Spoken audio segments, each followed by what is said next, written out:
So ಈ cinema ಆ ಡೈರೆಕ್ಟರ್ದು ಒಂದು ಕತೆ, ಆ ಡೈರೆಕ್ಟರ್ದು ಒಂದು ಲೈಫ್ ಜರ್ನಿ, ಆ ಡೈರೆಕ್ಟರ್ ಆ ಸ್ಟ್ರಗಲ್ಸ್ ಬಗ್ಗೆ, ಅವರ ಸೆಲೆಬ್ರೇಷನ್ಸ್ ಬಗ್ಗೆ, ಆಮೇಲೆ ಅವ್ರ ಲೈಫ್ ಬಗ್ಗೆ, ಅವ್ರ ಫ್ಯಾಮಿಲಿ ಬಗ್ಗೆ, ಒಂದು ಡೈರೆಕ್ಟರ್ದು ಸಂಪೂರ್ಣ ಎಲ್ಲ ವಿಚಾರನ ಈ ಸಿನಿಮಾಲ್ ಕವರ್ ಮಾಡಿದ್ದೀವಿ ಅಂತ ಅನ್ಸುತ್ತೆ.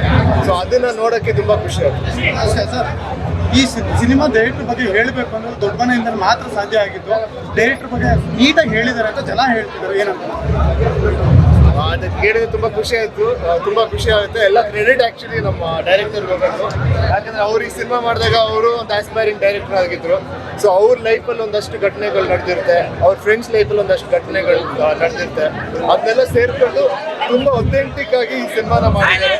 ಸೊ ಯಾರೇ ಈ ಸಿನಿಮಾ ನೋಡಿದ್ರೇನೋ ಅವ್ರಿಗೆ ತುಂಬ ಟಚ್ ಆಗುತ್ತೆ. ಈಗ ತುಂಬ ಡೈರೆಕ್ಟರ್ಗಳು ಈ ಸಿನಿಮಾ ನೋಡಿದ್ದಾರೆ, ಅವ್ರಿಗೆಲ್ಲ ಸೀಕ್ವೆನ್ಸ್ಗಳು ತುಂಬ ಟಚ್ ಆಗುತ್ತೆ. ಸೊ ಖುಷಿ ಆಯಿತು, ಜನಕ್ಕೂ ಟಚ್ ಆಗಿದೆ, ಇಷ್ಟ ಆಗಿದೆ.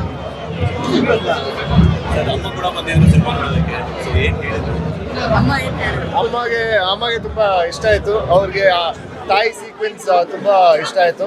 ಆಮೇಲೆ ಈ ಸಿನಿಮಾ ಇನ್ನೊಂದೇನಂದ್ರೆ ಸಾಕಷ್ಟು ಎಮೋಷನ್ಸ್ಗಳಿದೆ. ಅಂತಂದು ತಾಯಿ ಸೆಂಟಿಮೆಂಟ್ ಇರ್ಬೋದು, ಫ್ರೆಂಡ್ಸ್ ಜೊತೆ ಇರೋ ಸೆಂಟಿಮೆಂಟ್ ಇರ್ಬೋದು, ಕೊಲೀಗ್ಸ್ ಜೊತೆ, ಕೆಲ್ಸ ಜೊತೆ ಇರೋ ಸೆಂಟಿಮೆಂಟ್ ಇರ್ಬೋದು. ಸೊ ತುಂಬ ಚಿಕ್ಕ ಇಮೋಷನ್ಸ್ ಇದೆ. ಅದೆಲ್ಲ ತುಂಬ ಜನಕ್ಕೆ ಕನೆಕ್ಟ್ ಆಗಿದೆ ಅಂತ ನಾನು ಅನ್ಕೊಂಡಿದ್ದೀನಿ. ಸೊ ನಮ್ಮ ತಾಯಿಗೂ ಅದೇ ಇಷ್ಟ ಆಯ್ತು, ಖುಷಿ ಆಯ್ತು.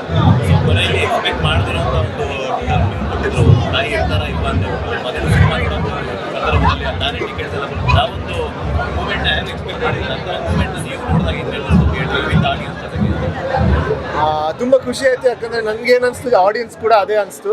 ಸೊ ಅದನ್ನು ನೋಡಿ ತುಂಬ ನಾನು ಖುಷಿ ಪಡ್ತೀನಿ. Thank you.